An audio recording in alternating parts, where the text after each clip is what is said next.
Hey, everybody, this is Jay Young, and most importantly, my co-host, Jordan Soto. Hey, Jordan, how you doing? Hi. What's happening with you? You doing okay today? I'm doing great. AWS Energy Symposium. I'm going to be on site doing some interviews, and it's a really exciting time. If you're at an AWS's Energy Symposium, definitely stop by and say hi. Oh, well. Oh, not me. Everybody else out there. Okay, I yeah. was going to ask if you were going to be there No, I'm not going to be there. I won't be there. But at if anybody else, if George R. Brown anybody in else, Houston. yeah, George Brown in Houston. I would love to be there, but I can't. I've got prior commitments, as they say. But if anybody else is going to be in the area, you can go by and get. I tell you, there's no better interview than Jordan Soto. Period. You're too sweet. End of story.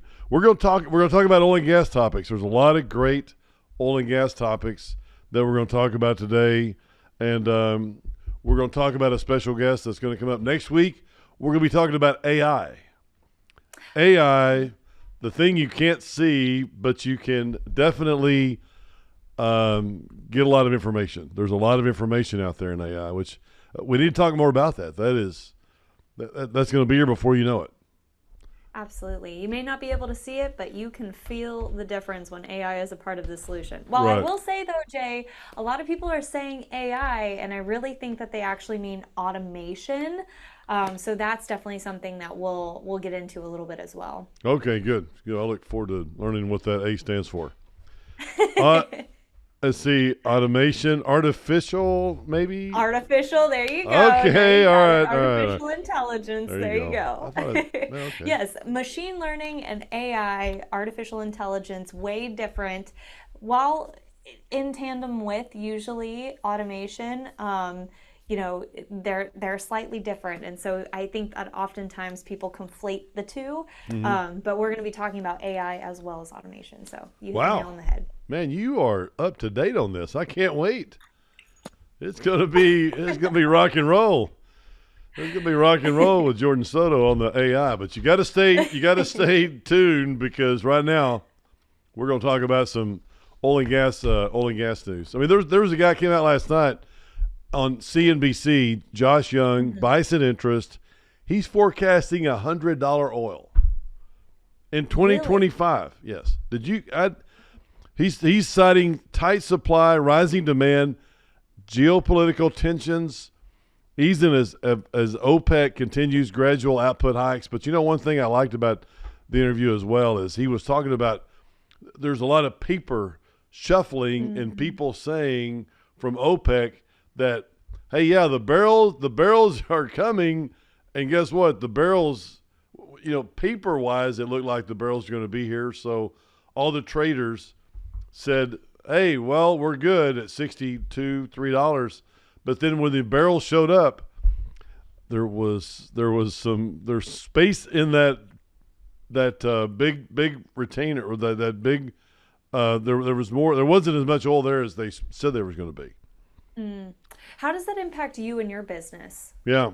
Well, the oil and gas price. Yeah. Yeah. Well, I mean, I'm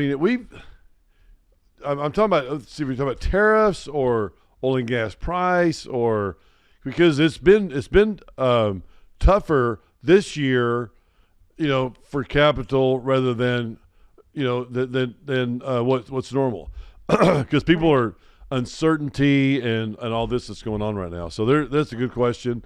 Um, but yeah, people are holding on to their checkbooks. They're saying, Yeah. I think they're coming out of it now. They're saying, I was listening to somebody on something, maybe it was Fox or something, but they said that the uncertainty index is going down. I mean, I never even heard of this Is that the uncertainty. name of it? Uncertainty index? There is Google it. Google uncertainty index, and there is one, and Oh it was, no. I know, isn't that pretty cool? And they've had it for a long time, but it's just about the economy and emotions Mm. and I Mhm. guess the trading volumes, and I don't know what makes up the Yeah. uncertainty index, or if it's all just kind of BS, maybe a little bit of all of it.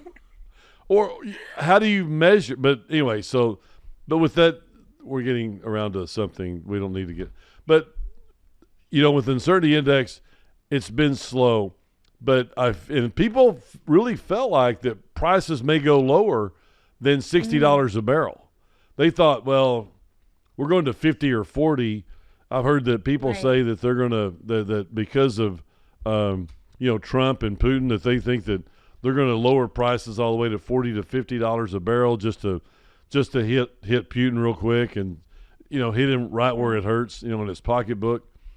But this is quite a stark difference for it to be 100, versus the 40. Oh, that's quite different. Man, I tell you what, it is, and I don't believe it's going to go down to 40 or whatever. I mean, I don't think it's going to go down, but if it does go down, that's okay. I mean, I'm actually myself, and I'm a fourth generation oil and gas guy, you know that, but for me, there's more uncertainty drilling a well when it's 80 to 90 or $100 a barrel than at 50. Okay? At $50 a barrel, man, I can go out there and I can say, hey, we're getting ready to drill 5 wells in the Mid-Continent region. We're going to drill 2 wells over here in the Amarillo, and I can get those prices. And I feel really good about getting prices at that time because we can get really good prices.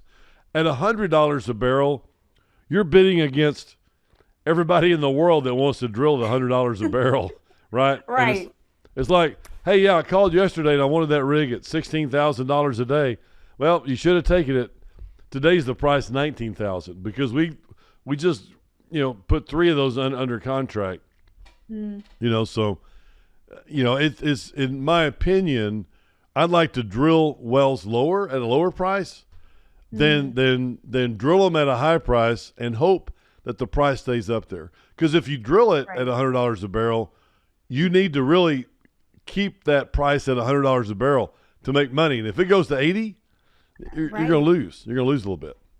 Interesting. Yeah, that does make sense. Yeah. I didn't think about it that way. Yeah, and I like the business and what's going on right now. But I think that we're coming out of the uncertainty index and what's going on with the tariffs. And I heard this morning that Trump says that we're still going to do tariffs, and that's just the way it is. And we're gonna hit tariffs up, and it's gonna be tariff city, and some of you are going to have to live with it for the rest of your life.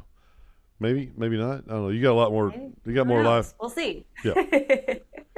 We've batted a lot of administrations before we see the end of our days. Oh my gosh! And you never know.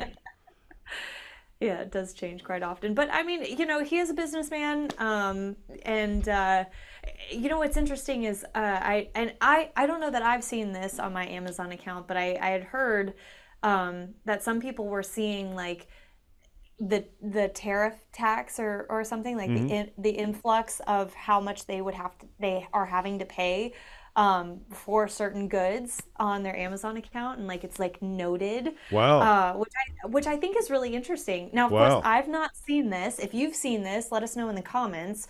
But it is something that's been circulating around my Instagram feed of people like speaking about that. Wow. That I could see that if a Democrat, I could see a Democrat putting that on there for sure.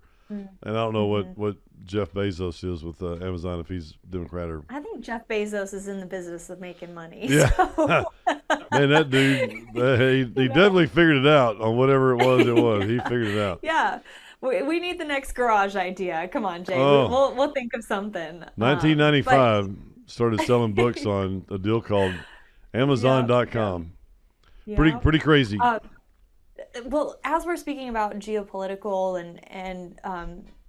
and that topic, there was something interesting that Goldman Sachs had just come out with, and I didn't know if you wanted to speak on that just briefly. Yeah, well, geopolitical risks are always there, right? I mean, we had Russia with drones in Ukraine with drones in whatever's going on around the world. You never know, and at any time, there can always be a challenge, bottleneck with oil, and the Bering Strait, whatever the case may be. You never know exactly what's going to happen, but I feel like right now, I think there's always going to be a question whether or not you're going to have any type of disruption, and that's always got to be in the price somewhere. It's Right. always got to be in the price. Because it's all about supply and demand, as we talked Mm-hmm. about before, Jordan. I mean, it's like the reason why prices go up and down is because of supply and demand. The more Right. supply you have on the market, and the less demand, I mean, prices are going to go. We saw that during Right. the during COVID. When Russia and a lot of OPEC countries were putting a lot of oil on our markets. They were trying to drive the price down in the Right. United States because they wanted us to quit drilling for the shale oil, Mm-hmm. SHALE. They wanted us to quit drilling for oil in the United States so that to lower the price, it wouldn't make as much sense to drill Mm-hmm. here in the United States. So they started flooding our markets with oil, trying to oversupply our demand Ah, I see. in the United States, and so prices would go down. And then we also had COVID. So you talked about Mm-hmm. a crazy time for oil prices. You had Right. this oversupply. Demand went down because nobody was driving, nobody was flying. I mean, it was a crazy time. Prices went Mm-hmm. way down, and it took it a while to get back up Mm-hmm. out of the ditches or whatever. But that's a great reason right there of the reason why you can see oil and gas prices go up and down. In turmoil and see what happens. Anything you've read about what's going on with Ukraine or the geopolitical? Yeah, just like going back to like the Goldman Sachs outlook, they are seeing, I mean, they're holding a more bearish look on oil prices in the medium term than what we were just discussing. The immediate impact escalating from those geopolitical tensions, particularly like you had mentioned, the Ukrainian drone strike. They're saying that it could potentially be driving the prices sharply higher, like nearly 4%. So overshadowing the concerns about potential oversupply or slower demand, like you've said, with during COVID times. So I'm interested to know like what your thoughts are on Goldman Sachs's view. They're thinking that that's going to override that bearish outlook. Yeah, So as an investor, what are your thoughts on that? yeah. Well, Goldman Sachs is just like Morgan Stanley or any of the others. They're always right until they're not, and then they change their forecast. Well, I mean, It's true. hey, there's so many different. If anybody can guess exactly what's going to happen, geopolitical, supply demand. I mean, there's just so many different. Oil and gas is just such an incredible commodity, and there's so much money in it, and there's so many different Mm-hmm. countries. Like Iran or Iraq. I mean, they run their companies off of oil. So if they're Mm-hmm. if they're producing 6 million barrels a day, that's what their total budget is for their country, right?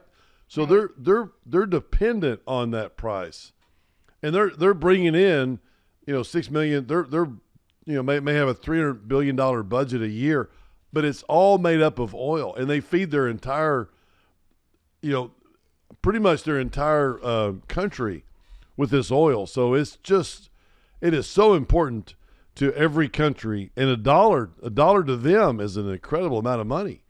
So You know, this is really interesting to me because like as you're saying that, I'm like in my head, I'm immediately like, wait, okay, what is their population, right? Like what's the number of people that are living there? hmm And then they're operating off of that amount of money. right, Well, then what does their debt look like? Because I know that the US, we're in quite like a lot of debt, right? yeah, So is every country operating out of debt? I don't know if that's a stupid question or whatever, but or if you even know the answer, but it's just something that has like as we're talking about it now, I'm like, wait a second, like you look at Elon Musk, who has like what, $47 billion or something like hmm that, like, and then ten, you're 10 looking at a times country that, but that's no big deal. But right, like, or however much, it's just ridiculous amounts of money. right, But then you're looking at a country that's operating off of like single digit billion dollars, right? right, So like right.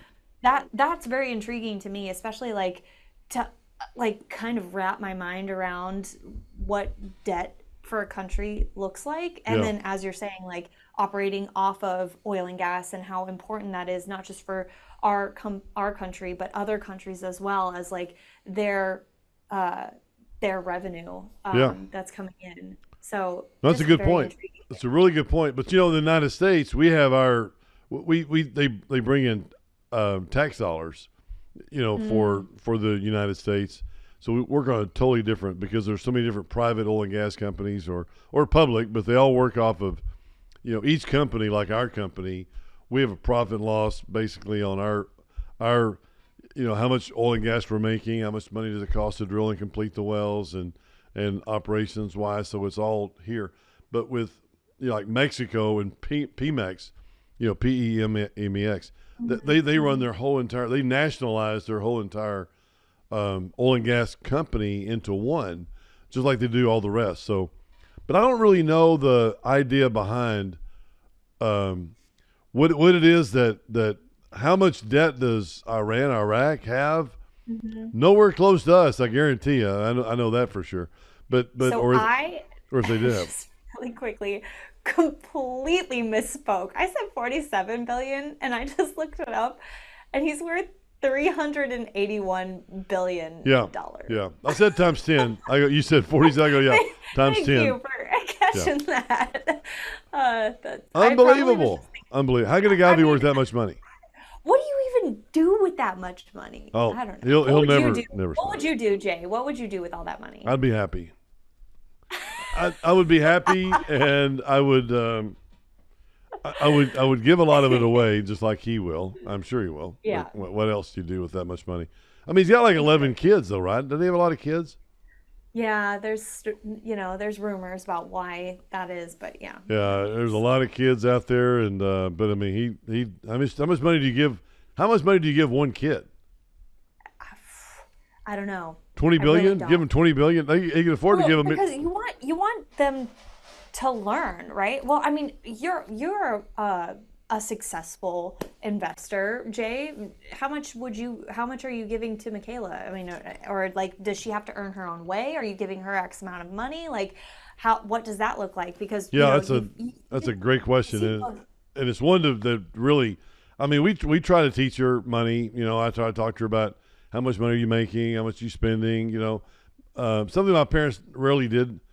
I mean, I worked ever since I was this high. I always worked, but I didn't really understand money, right?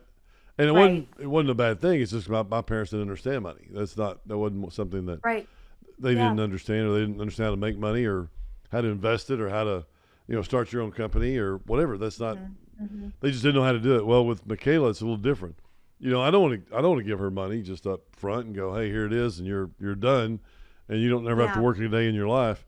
Um, and so that's a great question. Matter of fact, in some of my Tiger 21 conferences or with the group that I'm in, Tiger 21, that's all we talk about sometimes is how much is too much, right, and yeah. how much money can you spend?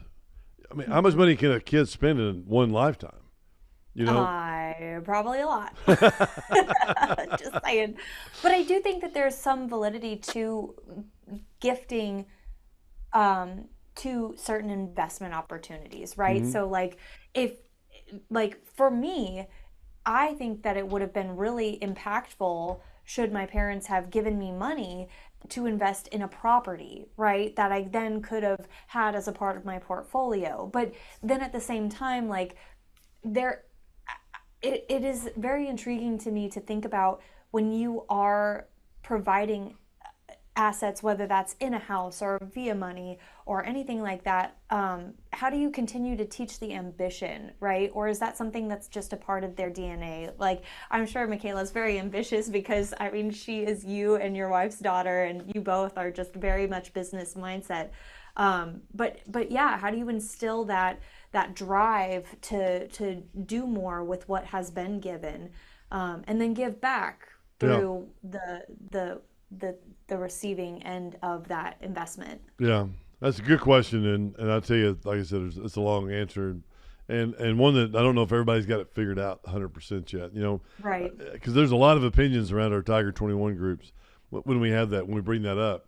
how much is too Yeah. much and how much, or how do you, I mean, Michaela's welcome to come to our business after she gets out of school. She can run through and learn every department, and then, hopefully by that time we'll have some real estate, we'll have some oil and Yeah. gas, and she'll learn exactly how the how do you generate revenue, Right. generate a profit, and also how do you. But she'll have a lot of people around her. I mean, she'll have Yeah. hopefully me for a long time around her, or Yeah. other advisors that'll be around that'll talk about, yes, I think this is a good idea, or no, I don't think this is a good idea, and Mhm. how do you make sure that in these investment funds that we're making the right decisions, and but yeah, it's a great question, and there is no, I don't even know if there is necessarily the right 100% right answer, Mhm. because it's based on emotions and based on people's, Right. what they do and how they do it, and they may not Yeah. have, they may not know. You can't tell one Yeah. person one thing and another person another, and all of a sudden it'd be the right shoe, the right shoe that'll fit.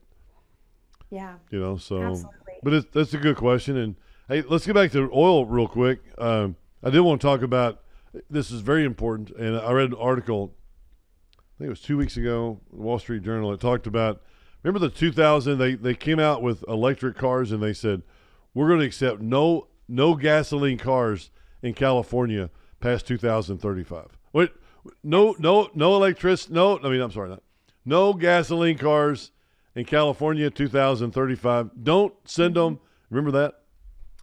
Yes. Well, they Yes, I just do. came out with something. They just came out with something and said, "Oh, hold the phone.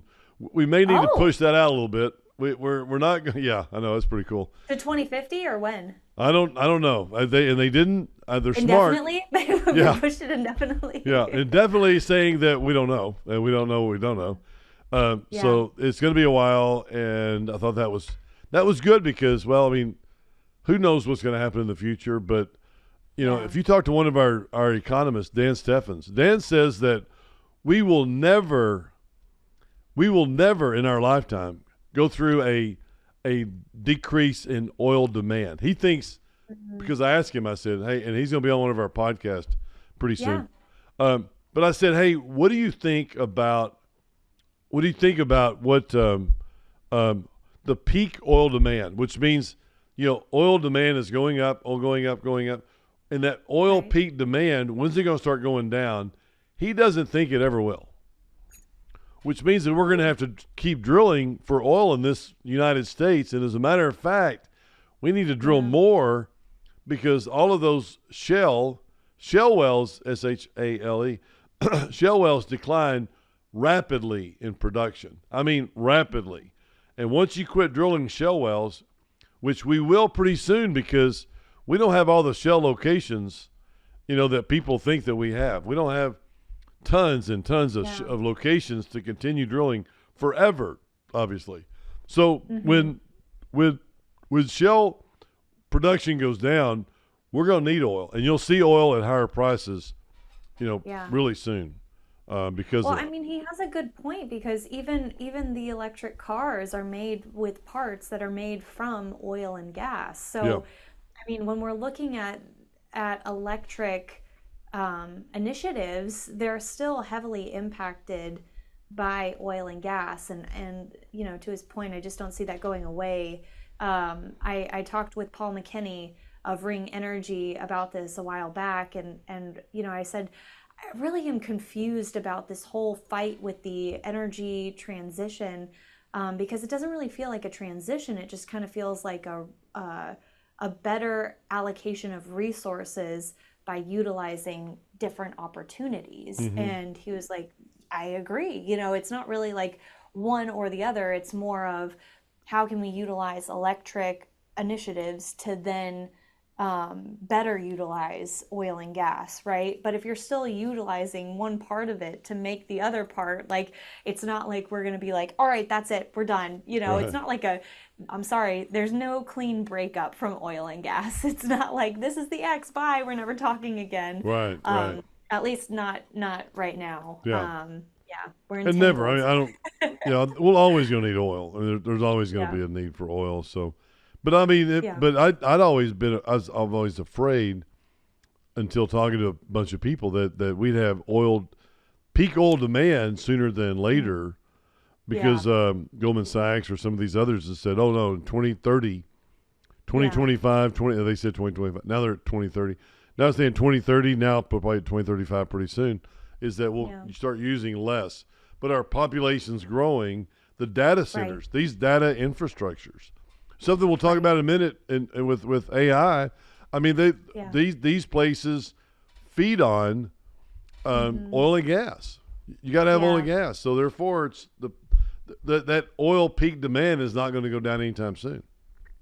Yeah. Well, now keeping in alignment with what we were talking about with California, I want to talk a little bit about California cap and trade expansion. So, Governor Gavin, he's proposing and extending California's cap and trade program 15 years. Is that what you were talking about? He's talking about funneling $1 billion a year to a high speed rail and billions more to wildfire responses, which I thought was pretty intriguing.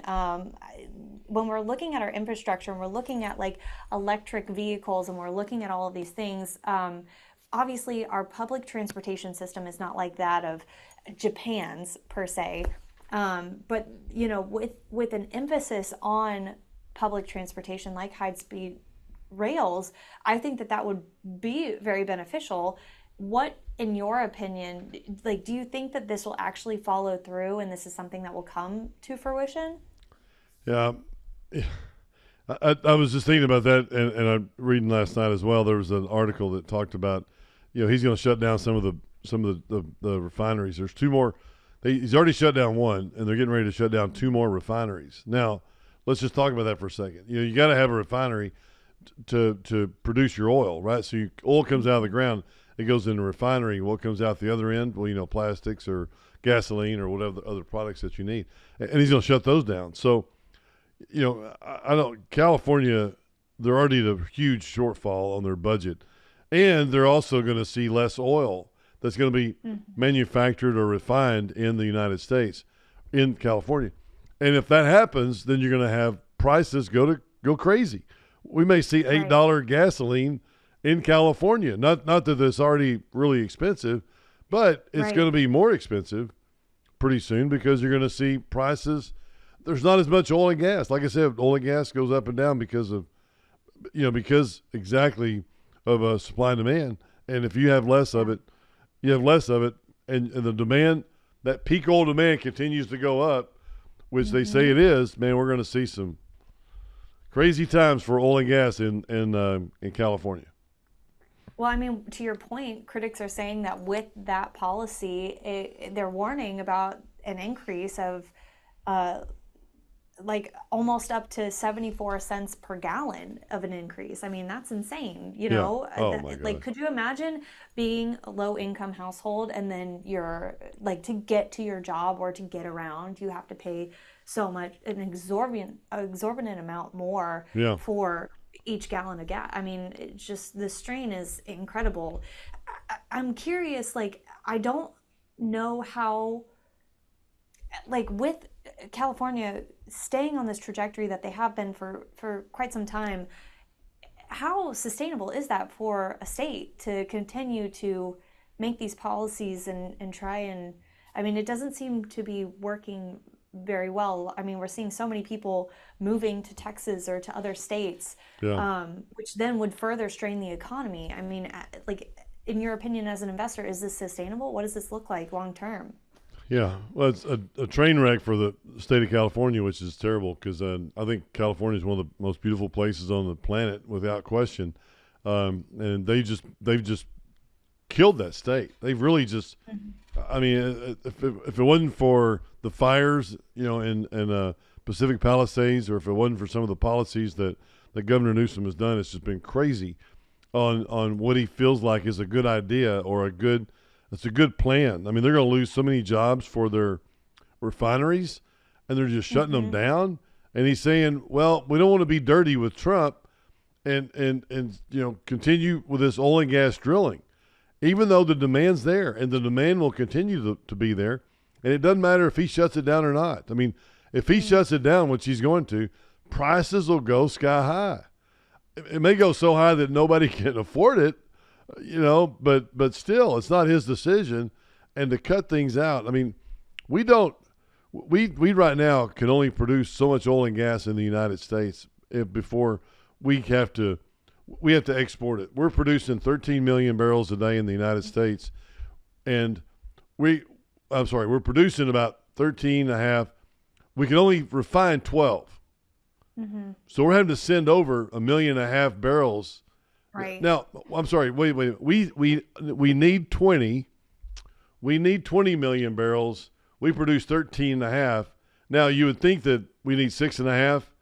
No. We need more than that. We need 8 because we're having to export oil overseas because we don't have the refineries.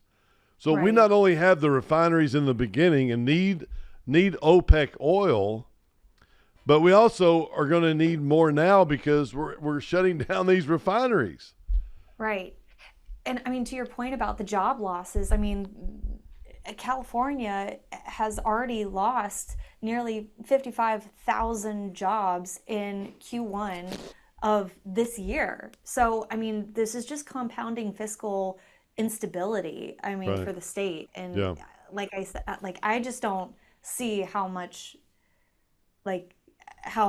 longer they can keep on this path without seeing some continuing significant impacts for the people that are residing in that state. Yeah, I know it's. I mean, stay tuned, but man, I love California. I think it's a great place and some of the best golf in the world and the best. I don't say the best people because there are some good people there, but there's some of the Texans that vacation there. They're great people, but no, I'm just kidding. I shouldn't say it like that. There's some very nice people. There are good people everywhere. It's just when we're looking at the fiscal impacts, it's not looking great. Yeah. Well, I did play golf. I played golf. I played golf last week. We went down to Newport Beach and spent the Memorial Day. Michelle, Michaela, and I, we stayed down there. And I did play golf with some great guys. One guy particularly, runs an IRA out there and a $4 billion IRA, and I enjoyed meeting him, and it was great. And we had a great conversation the whole entire 18 holes. It's just great. Then you turn around, and there's some of the people out there that are just so liberal and just so, right wing or left. It's like, man, you turn on the TV, and there's all these TV ads, and L.A. especially. Honestly, I think it's more than that too, because we are living in an age of unprecedented marketing, and I don't just mean for products, I mean also for specific thoughts. Like it's like this crazy omni-channel approach, and what I mean by that is you have multi-channel, right, where you're on a website and then an email and then social media and your TV and all of these things, right? Well, you're looking at programmatic ads on the TV, and then you're also getting specific ads and specific targeted content on your social media. Then you're also getting that data transferred to your website, and then you're also getting emails that are all formulating a specific narrative surrounding you with this influence that you've never had before. And on top of that, it is subject to what you are paying attention to. So the more that you're paying attention to something, or even just glancing at it a little bit, I've noticed this with the Instagram algorithm, is like, even just if you're looking at something just a little longer, they're trying to be like TikTok, and then they'll just keep showing you more and more content like that. Right. But across the board, you're seeing this, like the same message being affirmed across different platforms. Omnichannel marketing is where data is taken from different platforms and then pushing that marketing content onto you across multiple platforms. Right. So we're in this age of AI, and it's unprecedented times for intolerance, because your reality is this perception of what you're paying attention to. Right. And I think it's very important for people to remain tolerant and listen to what other people say, even if you don't agree with it, because having conversations is how we are able to connect, but then also grow. And if you're just lacking tolerance, like you're really not going to be able to grow as much as you could in this. In life. So, Yeah. anyway, That's a sorry for good. going on a little rant there, No, that's but good. I like it. I mean, you're talking about being intentional, and I think that's the word of the week around here at King Operating is intentional. Let's be intentional this week. Let's be intentional. yes, Making sure that you are paying attention, and that when something does work, you are making sure that hey, we're going to do that again. But making yeah. sure also from the other side of it, if it doesn't work, don't continue doing it. What do they call that? They call that something. What do they call that? They call it something I can't remember, but I'll think of it in a second. But hey, It'll come to you in just a good moment. segue into AI. What does AI mean to you? What's all this AI Oh, biz? What's going on yes. here? Oh my gosh, AI, ML. It's in all the headlines. It's in probably all the boardrooms. It is the key topic that everyone loves to throw out there. And if nobody has a solution, they say, "Well, let's look at AI. let's look at ML." And people are like, "Oh yeah, it's like acronyms. We love it, especially in the oil and gas industry." AI, artificial intelligence, ML, machine learning. So I think they are different. And some people, they, like I said, they conflate AI, ML, and automation. Artificial intelligence, I think, makes sense of the machine learning, which could, I mean, they are similar. I'm not sure exactly what the distinct difference is. But Corva does a great job of using AI and ML Mm-hmm. to uh, craft use previous data to craft intelligent data driven um, insights or decisions so they look at rigs and use AI, ML, machine learning, to then know when something will impact a rig, and then be able to utilize that information by articulating it. So they've crafted like um, it's almost like a chat GPT, but it's specific to, uh, I believe, rigs, and I could be wrong about that. Yeah. But they just had their Corvicon last year, and it was really insightful to look at that. But they have a partnership with Baker Hughes. But we're seeing massive companies in the oil and gas industry utilizing AI and ML and automation. I mean, and even NOV, first manless rig, Right. they're using AI to do the dangerous work that people were doing to make sure that they're enhancing their safety. Um, but people are still needed, and I think that one of the things that scares um, companies, people, is that, like, oh, when we get AI or we implement machine learning, jobs are going to go away. They're going to disappear. Maybe in a far distant future, but I don't know that I don't know that the data is where it needs to be Uh for huh. that to happen right now. Does that Yeah. make sense? Did Yeah. I make sense to you? Yeah. I might have just No, you rambled on did. and not You made did. sense. You did. I mean, not. I'm sorry. When you said I rambled, I didn't say you did till you rambled, but you did make I sense. know. You did make sense. But this is really going to be good because Todd's a good friend of mine. Todd worked for the company a long time ago, and he's an incredibly smart guy. A Rice MBA, very very intelligent. And I was talking to him about it a few months ago, and I said, "Hey, tell me about AI. What's going on?" Mm, And he says, "Well, he said AI can go in and tell you. You can say, hey, in this North Texas oil field right here, I can snap my fingers and ask it a question, and say, how many wells out here in this field were perforated between the in this footage or at this formation, and how were they? I mean, it's like that stuff is just bang, bang, bang, bang, yeah. and where normally it would take years. I don't know how to. For There's just so somebody, much data. yeah, there's so much data, and it just snaps your fingers, and it's right at your fingertips, which is incredible. I mean, I was asking. I got Perplexity because somebody told me that Perplexity was better than Chat GPT. And let me see what Oh, I was asking it. wait, I haven't used Perplexity. Oh yeah, Perplexity. It's really good. I like it a lot. And What do you like about it? Do you like that it summarizes the information in a well, way that's more I don't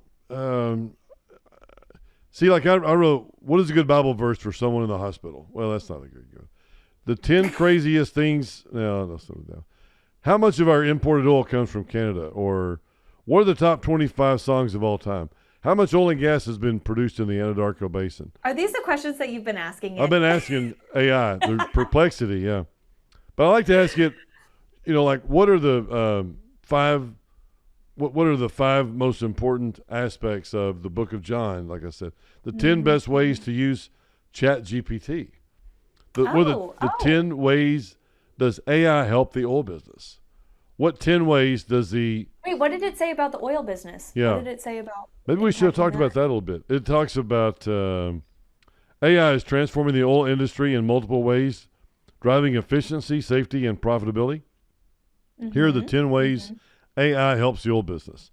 Demand forecasting, AI analysis, historical and real-time data to predict oil and gas demand, helping companies optimize production and reduce waste.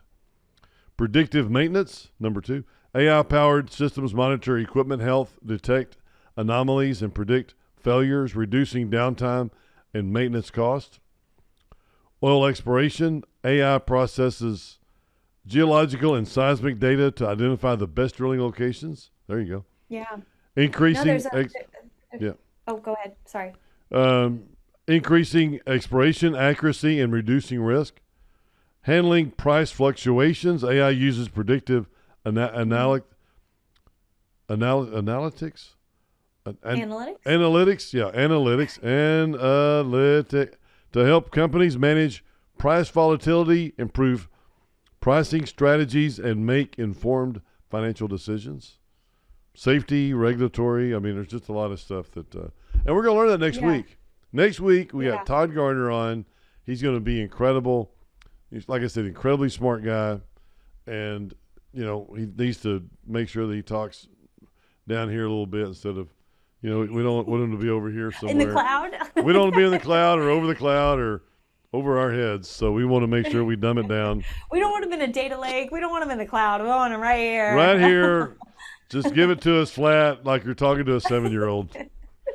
Well, seventh grader, maybe. Yeah, let's talk about seventh grade.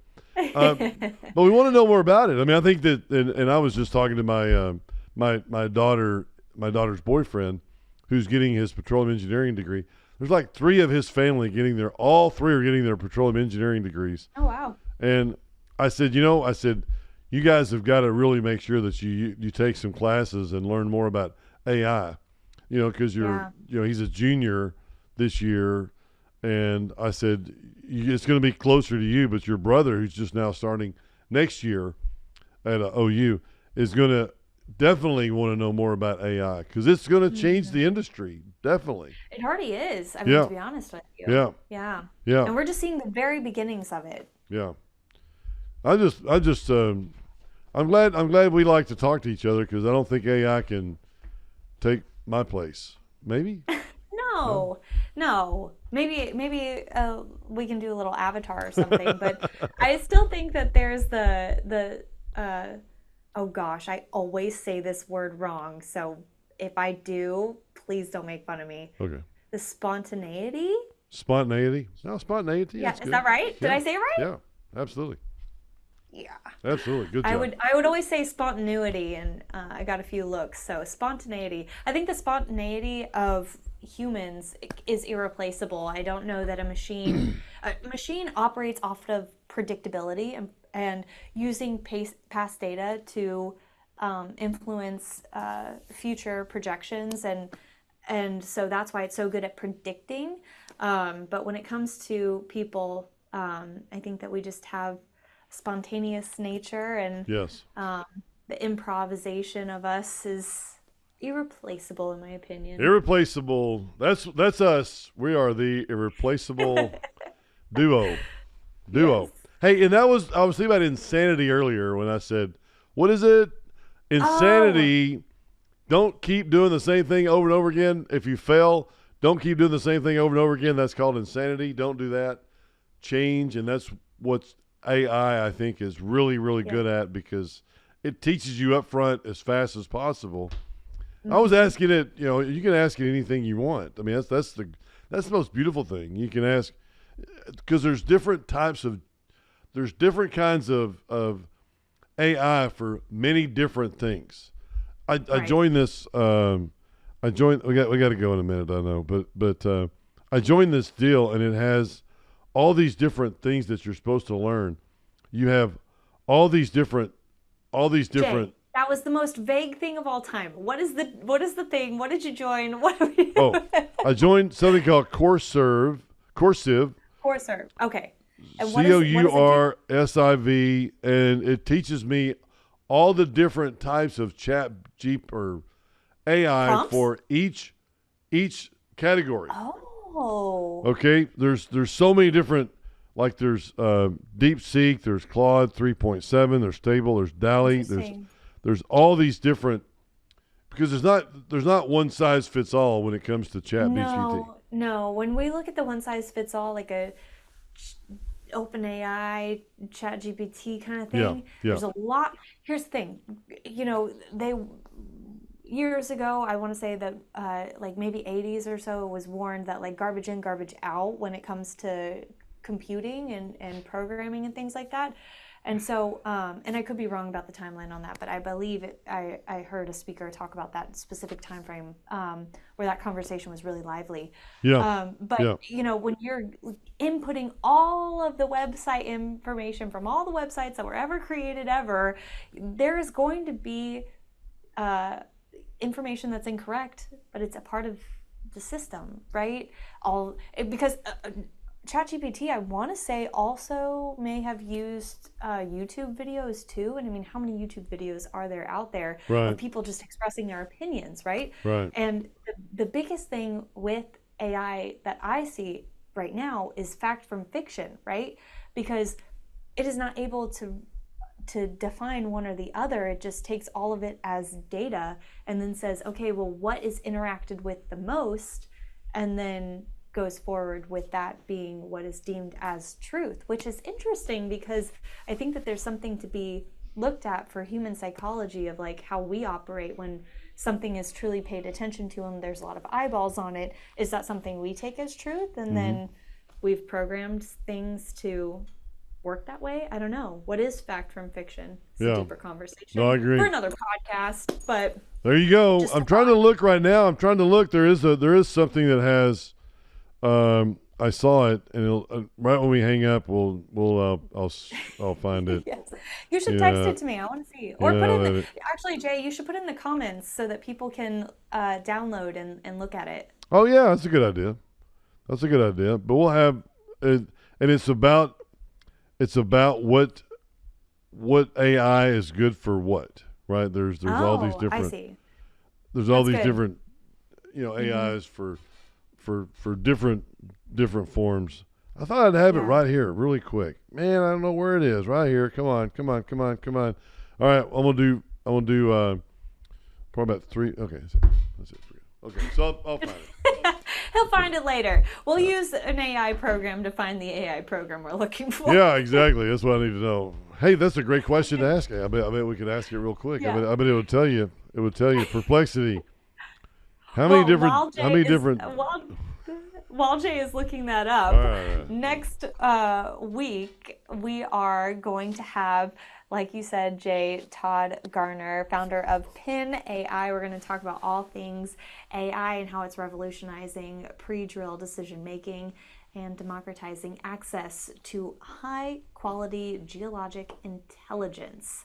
All right, Jay, did I give you enough time to find Oh, the app we're you were searching the looking for? web. It Oh, says we're searching it. by Google is functionality. honestly, I feel like Google was probably one of the first AI. Oh, you find it? Yeah, it's unbelievable. It just tells you everything by function, by media, by technology, by functionality. There's machine learning, deep learning. There's NLP. There's Okay. limited. Oh, there is. It's just incredible. There is so much here, and Plethora of information. that's why I like perplexity. Perplexity is kind of it's really, and it gets you. It gets me. People say they talk to their perplexity, and it knows what I'm thinking right off the top of my head. I'm just kidding about that. But anyway, that means that you interact with it a lot, because then it would pick up your patterns. Yeah, exactly. That's good.